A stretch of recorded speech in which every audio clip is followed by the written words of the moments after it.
Legal expert Advocate Molatelo Mahapa joins us now to talk about some of the issues raised by Advocate Mkhwebane. Very good evening to you, Advocate Mahapa, and thank you so much for speaking to us. I thought a good point to start this conversation, the springboard being what Advocate Mkhwebane there points out as the rules for removing leader of a Chapter 9 institution were designed specifically for her. And I want to know, A, would you agree with this? And are they at odds, the rules, the laws, with Section 1A3 of the Public Protector Act, which talks about the fitness to hold office?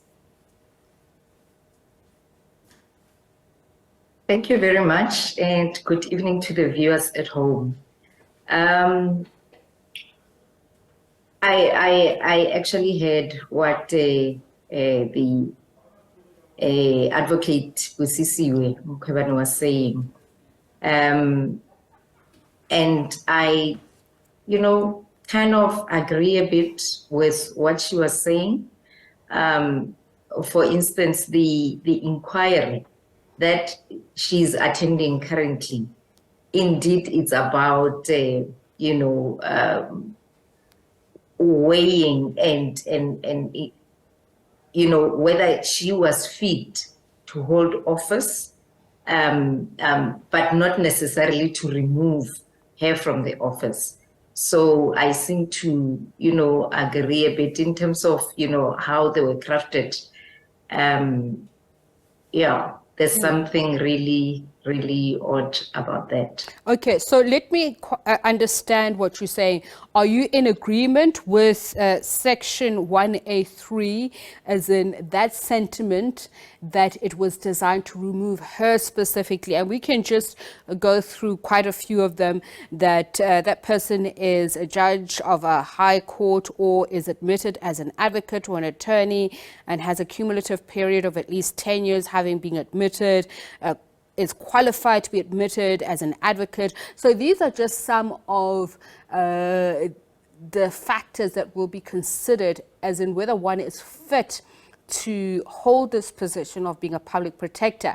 But then when we go to Section 194, that of the removal of a Chapter 9 institution. That's why I asked, are they at odds? You say you agree with her a bit. Which part do you agree on? Section 194 or the Section 1A3? Okay, to say the if you heard when she testified earlier or she led evidence, some of these rules or laws which were put, like the 194, when they crafted, I think when they crafted them,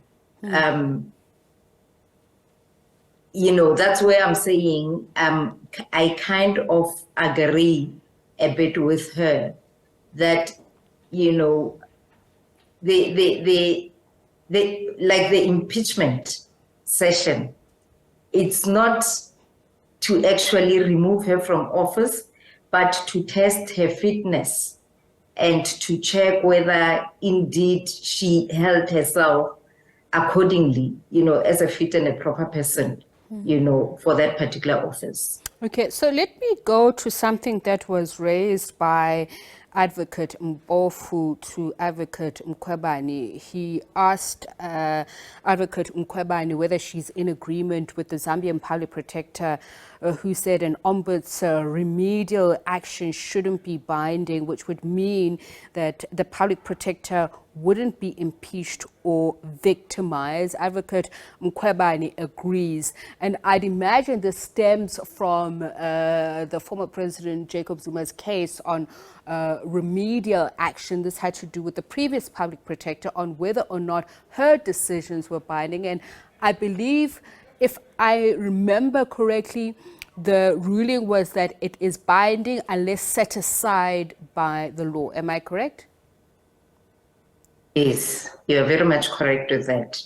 And if you can remember very well, some of the decisions which were actually taken by the former public protector remain binding, until, when the court would, say a different view on them. So I fully agree with you. There's a reason I asked this, because Advocate Mkhwebane herself admitted in court papers that her order that Parliament amend the Reserve Bank's mandate was unlawful. And of course, this is one of the cases that has brought us to this point where her fitness to hold office has been questioned. So with such an admission, and the whole issue of whether or not the public protector's decisions should be binding, what was the point that was sought to be made here? You got cut off a bit. Okay, so Can you repeat the question? So I'm asking, what was the point that Advocate Mpofu was trying to make when he was saying, does she agree on whether the actions of public protector should be binding? And I ask this against the backdrop of Advocate Mkhwebane having previously admitted in court papers that her order that Parliament amend the Reserve Bank's mandate was unlawful. Just juxtapose these two positions for me, and what really was the point of this discussion?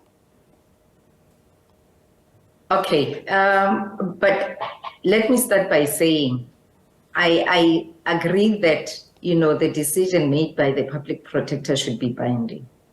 And obviously, to an extent that the court can obviously review or change them. And errors of judgment do happen, yes. Let me give you an example. Even in courts, a judgment could be passed and you only find that, it was an error of judgment. That happens. So I'm saying, with what, the example that you gave, I still maintain that, the decisions that are taken by the public protector should be binding, so that, they afford a leeway or a direction, in terms of the matters that they're holding and that they are, investigating or making decisions on. Okay. Otherwise, there will not be any need for the PP's office, or it would not have, the integrity that it's supposed to have. Yes. I'm just conflicted because we have run out of time, because Advocate Mpofu raised the issue of the actions of Advocate Mkhwebane and how, on this particular decision of the Reserve Bank, saying that she was trying to take curative measures. But I want to go to the point where the suspended public protector said there were 5 aspects that distinguished her not only from her predecessors, that led to what she calls her far better achievements, including the fact that she is of a humble opinion and that she previously worked at the Public Protector's Office. But she also compared herself to Rosa Parks and Mama Winnie Mandela. How do you understand this, how she characterizes herself, and whether or not this speaks to the issue of what is being sought here by Section 1A3. Do they tally these statements and what is being looked at in terms of her fitness to hold office? Okay. Obviously, for starters, she would, praise herself for, the person she is. And I believe that currently the reason why she's taking a stance is to try to, bring the entire public into what she was faced with, and to say her side of a story, so that, as the public, we are able to see what is real, compare apples to apples, rather than just, assuming or seeing, things from afar. So I think it's imperative that we just, give this process a bit of a chance, and let's hear her side of the story, because there are always two sides of a story. All right. So what you're saying is she's humanizing herself and walking away from the academic aspect of it. Yes. All right. Thank you so much for your time. Really appreciated. Legal expert advocate Molatelo Mahapa on what transpired earlier on during that Section 194 committee.